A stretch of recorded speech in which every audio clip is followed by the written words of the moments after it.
Olá, gente. Meu nome é Yolanda Silva e hoje eu vou falar com vocês sobre o livro A Imaginação Educada de Northrop Frye. Eu não sei se a pronúncia está correta, mas é assim que eu aprendi a falar.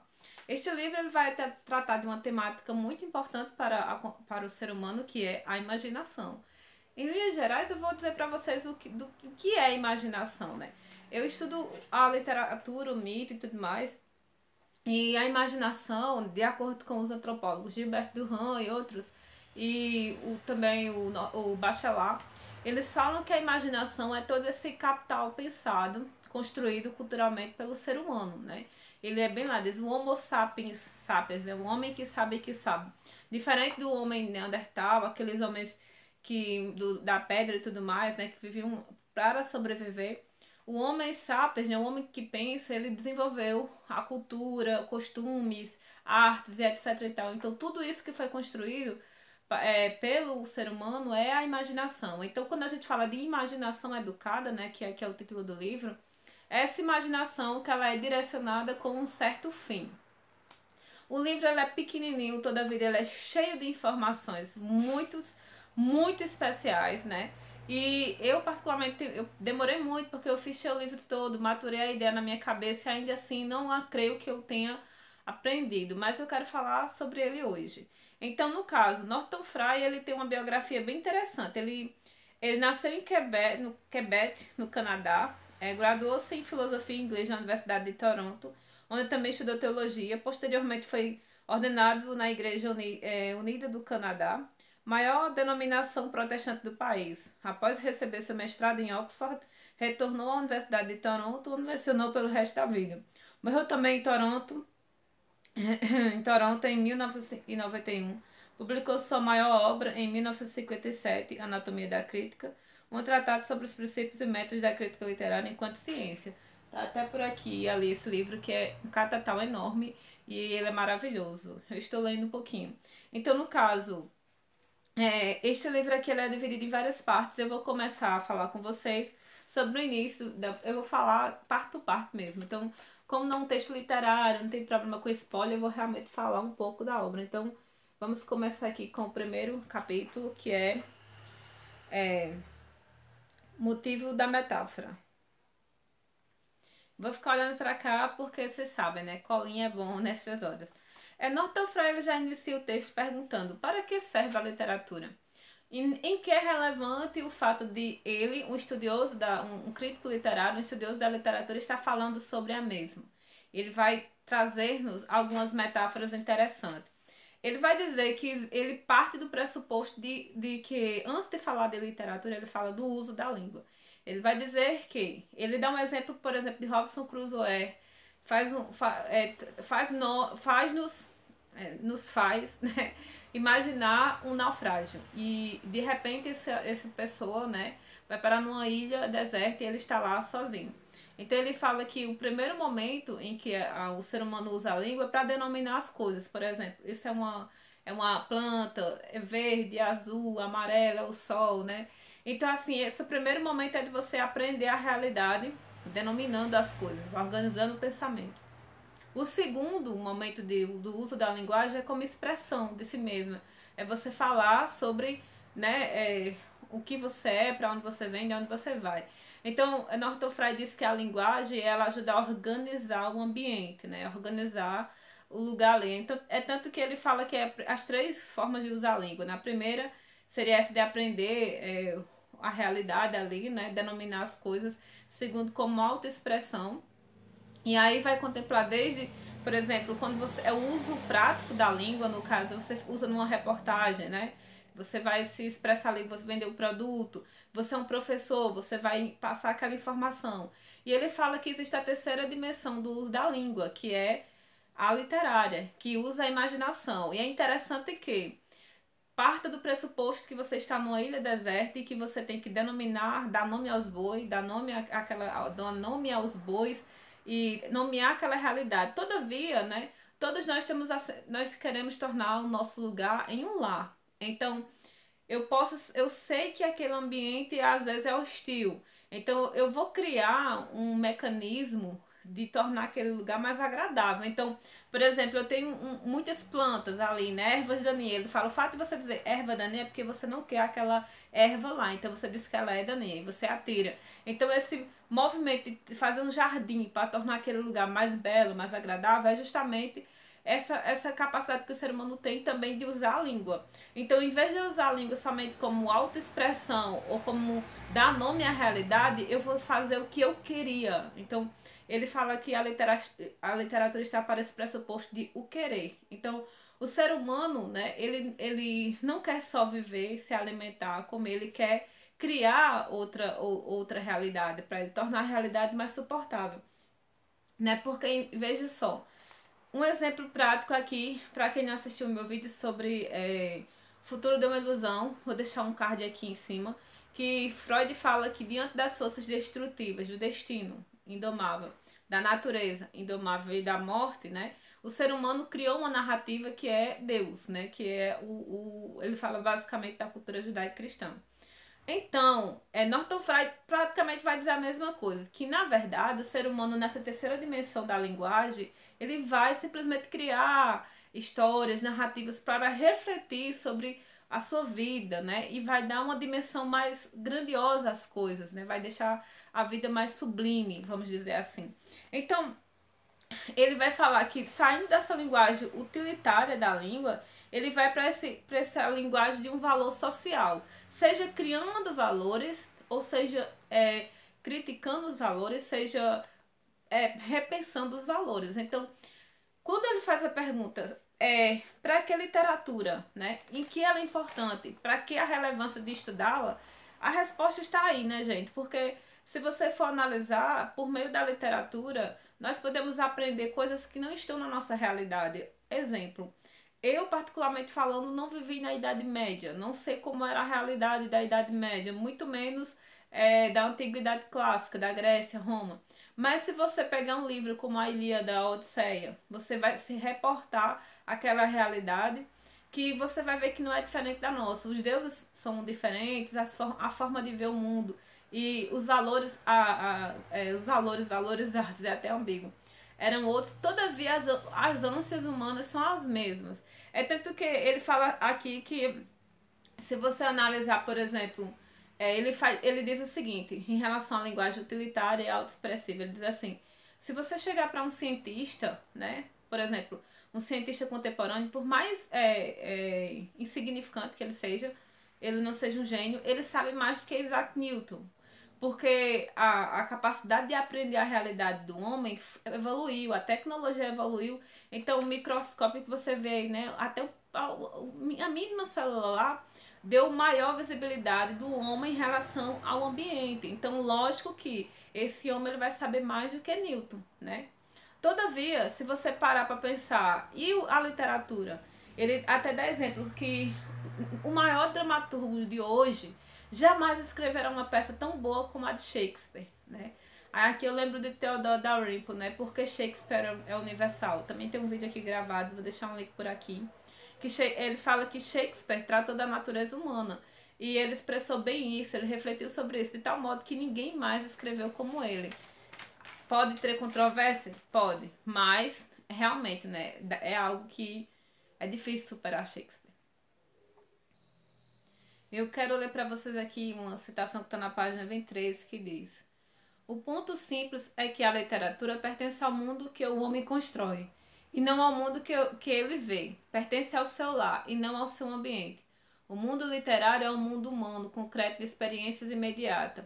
O poeta usa muito mais imagens, objetos e sensações do que ideias abstratas.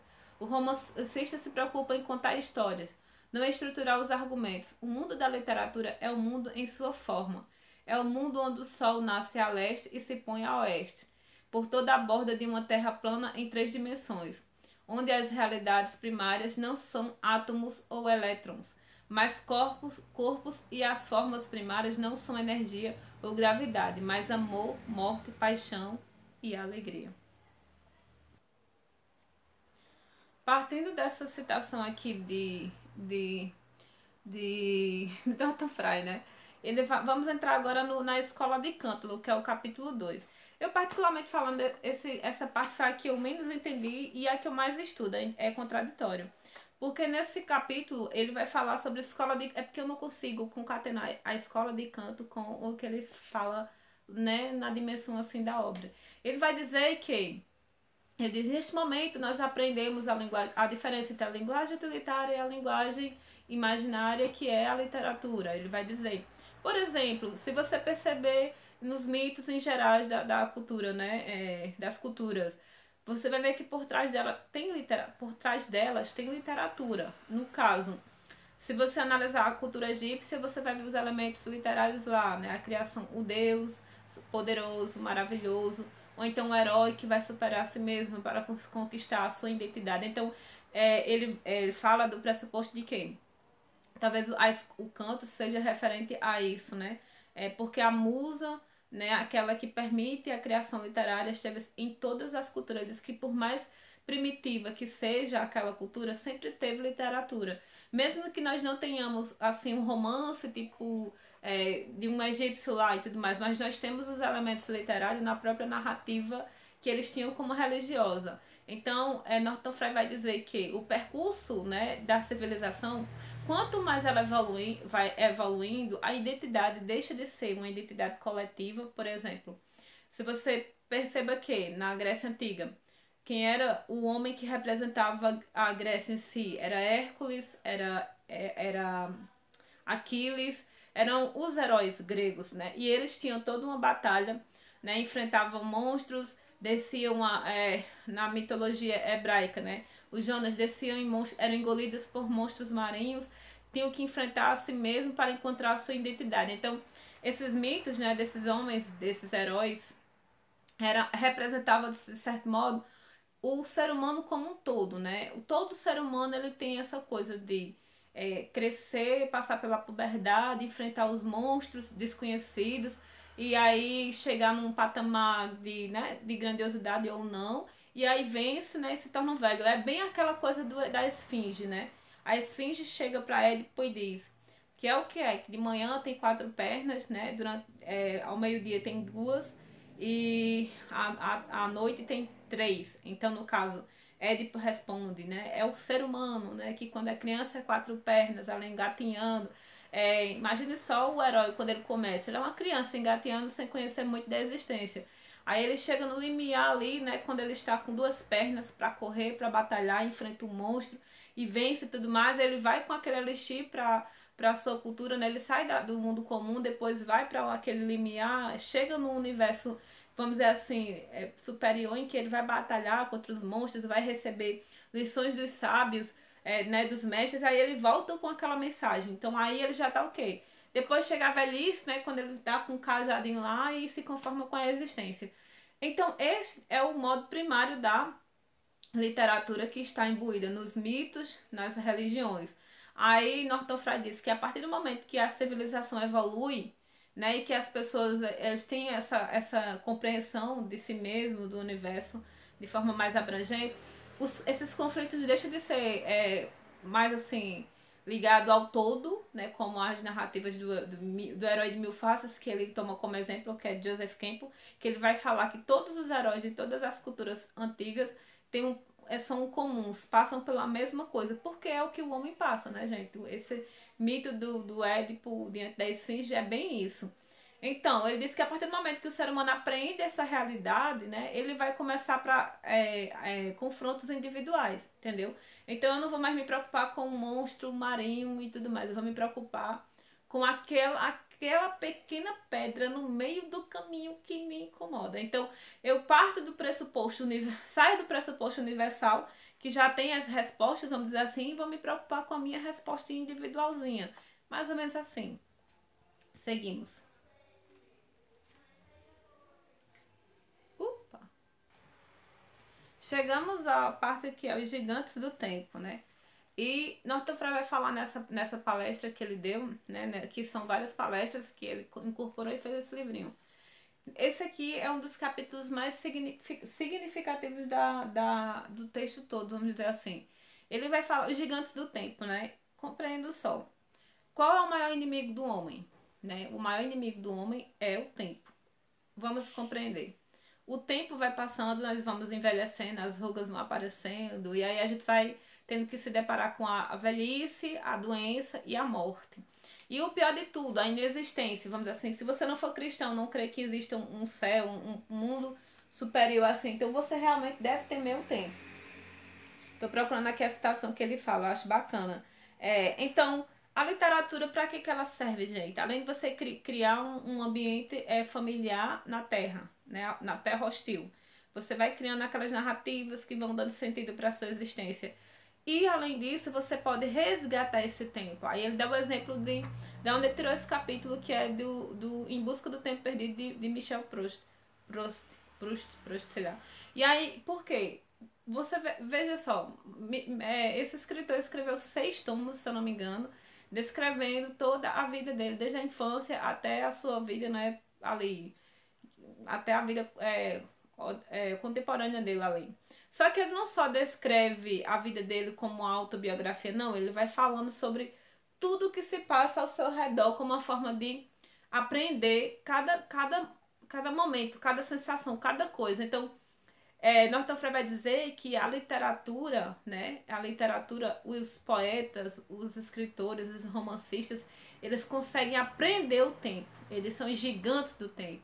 Por meio da literatura nós conseguimos aprender até a coisa mais terrível do mundo, que é a passagem do tempo que desemboca na morte. Lembro agora de um escritor que eu trabalho no doutorado, que é Gilbert Durand, que ele diz que nós temos a batalha constante contra a passagem do tempo e a morte, né? Então, por causa disso, os seres humanos criam artes, literatura, cultura para vencer simbolicamente esse monstro nefasto que é a morte e a passagem do tempo.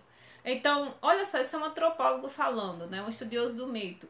Então, Norton Frey vai partir do pressuposto aqui, né, de que a literatura, o escritor, ele tem também essa capacidade de aprender o tempo. Por exemplo, nós podemos ver o tempo da Grécia Antiga, mesmo que não tenha nenhum áudio lá, mas pela literatura, pela oralidade que ficou, as histórias orais, nós podemos aprender um pouco do que foi aquele tempo, né? Então, no caso assim, nós temos essa capacidade de reinventar, aprender. Lógico que é uma forma simbólica, gente, mas ninguém quer ser esquecido, né? Eu vou ler aqui essa citação que eu acho muito massa. Ele diz: a literatura ajuda a criar esse distanciamento, assim como a história, a filosofia e o estudo mais quanto vale a pena estudar. Mas a literatura ainda tem algo mais a oferecer, uma peculiaridade muito sua, tão absurda e impossível quanto a magia primitiva que ela tanto lembra. Então, no caso aqui, ele vai realmente reiterar esse poder da literatura para vencer o tempo, para vencer vamos dizer assim, essa naditude, né? Essa palavra não existe, essa coisa do nada que é. Então, os poetas são esses gigantes que vencem o tempo por meio da imaginação.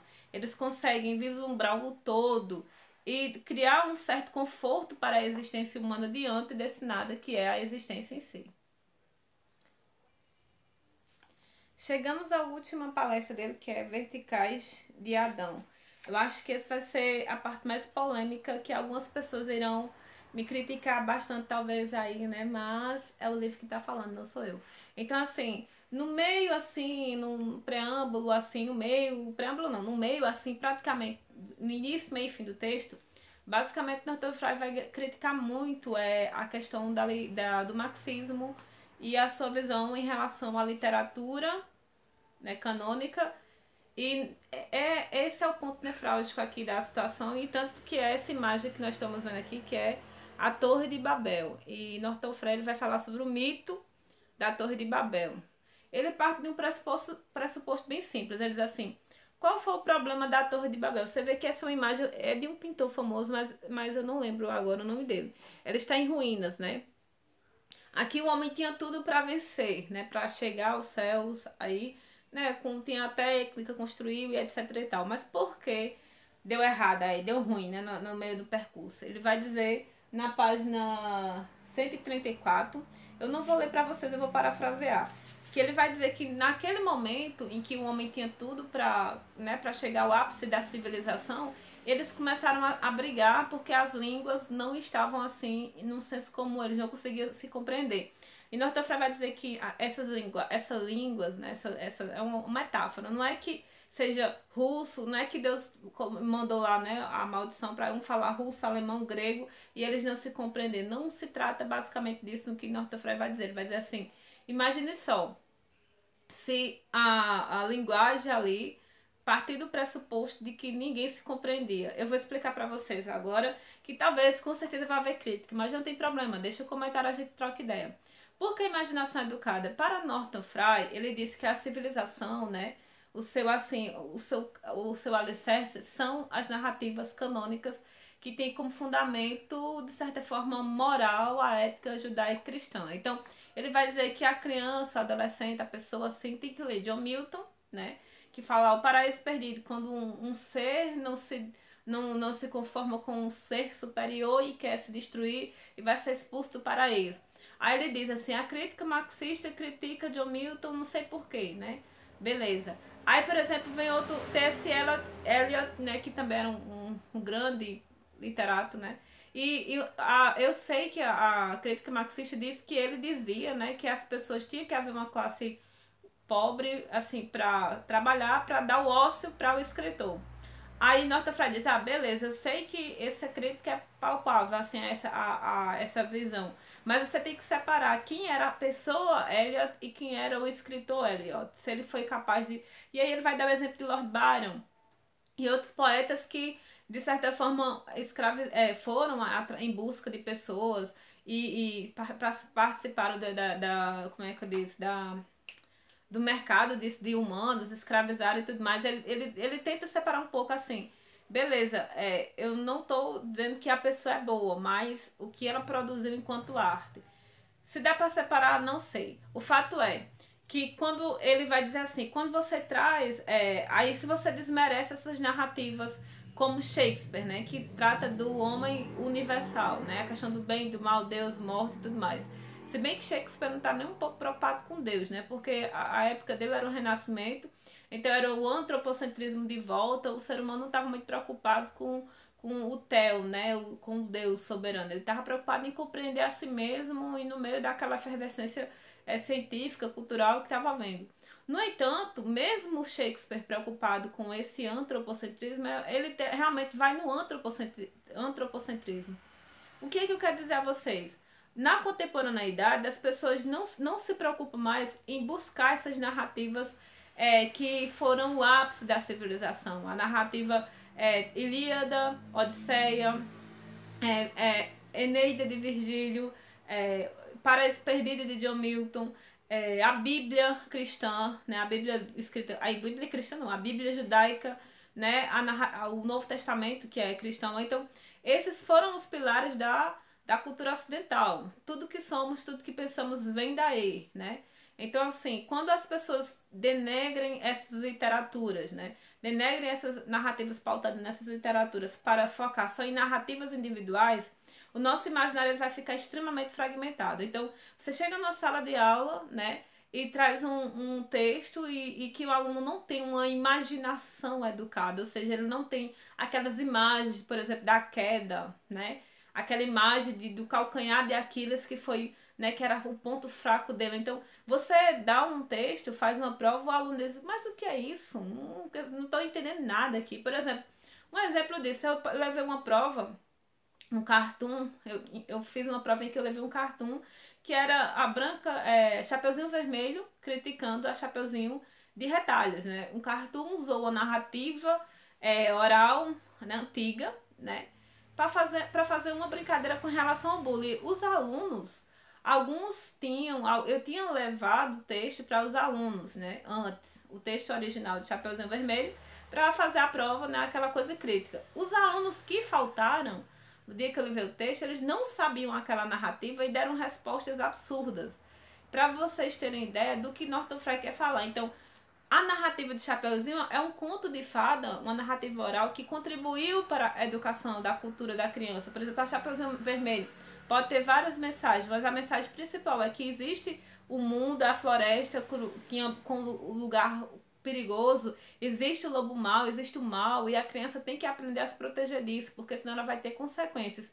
No entanto, A criança só vai compreender a importância dessa narrativa se ela ler, se o imaginário dela for educado para compreender, não é obrigado nem compreender, ela ter acesso àquelas imagens, porque aquilo vai ficar na imaginação dela, porque essas narrativas são para o homem de qualquer tempo. Então, assim, Norton Frye diz, né, que o ser humano, nós, né, a nossa contemporaneidade, ele de certa forma não vai dizer, mas em grande parte vai dizer que a crítica de certa forma, essa questão de você fragmentar demais as imagens, ou seja, você não valoriza o imaginário da civilização de vários anos atrás. Então cada um fica na sua caixinha. Eu tenho a minha vida aqui da favela, vamos dizer, do Jardim Europa. Você tem a sua narrativa aí da favela, da Rocinha. Todo mundo fragmentado. Chega num ponto em que ninguém vai conseguir se comunicar, porque meu imaginário é tão assim, a nossa visão é aquela coisa, a literatura que é a terceira dimensão da linguagem, que é para compreender o todo, né? E você tem acesso a isso por meio da literatura dos homens que pensaram de forma grandiosa nisso. Não, você, na verdade, vai limitar. Né? Nós podemos dizer que a literatura de hoje não é uma literatura que tenta pensar um universal grandioso, não. Ela é uma literatura que nada mais é do que descrever a realidade ali. Entendeu? É mais ou menos um ponto da primeira linguagem, aliás, da segunda linguagem, que é a linguagem de autoexpressão. Então, a literatura que, para Norton Frye, é uma literatura de autoexpressão individual e que a literatura assim, as narrativas mais que tentam realmente pensar o todo, o humano, em todas as suas divergências, convergências, conflitos, etc. Ela está sendo denegrida e depreciada. E isso resultará numa torre de Babel, né? Imaginária, vamos dizer assim, em que todo mundo vai estar ali falando a mesma língua, por exemplo, nós falamos a língua portuguesa. No entanto, nós não iremos nos compreender, porque quando tiver uma imagem ali, eu vou ter uma visão daquilo, o outro vai ter outra, porque nosso imaginário não está educado. Então, Norton Frye salienta a importância do estudo da literatura, dos clássicos, para a vida humana, para compreender a vida humana como um todo, né? Mesmo que você não concorde com ele, compreenda uma coisa: o conhecimento tem que ser disponível ao aluno. A minha preocupação é com o aluno como um todo. O aluno tem que conhecer a Ilíada, Homero e todas as narrativas, né, Shakespeare e tudo mais, e aí ele vai decidir qual delas é a melhor. E se ele quiser ser um escritor, ele não vai ter somente o imaginário, as imagens ali, de uma arma, uma bala, alguém, ele vai ter um imaginário maior e ele vai decidir o que ele vai colocar na poesia, na letra, no romance dele. Então aqui termina a resenha gigantesca, 27, 28, sei lá quantos minutos aí, falando sobre a imaginação educada de Norton Frye. E eu ainda não abordei metade do que ele falou, porque eu passei aqui os fichamentos rápidos, mas aconselho a todos, é um livro maravilhoso e até a próxima.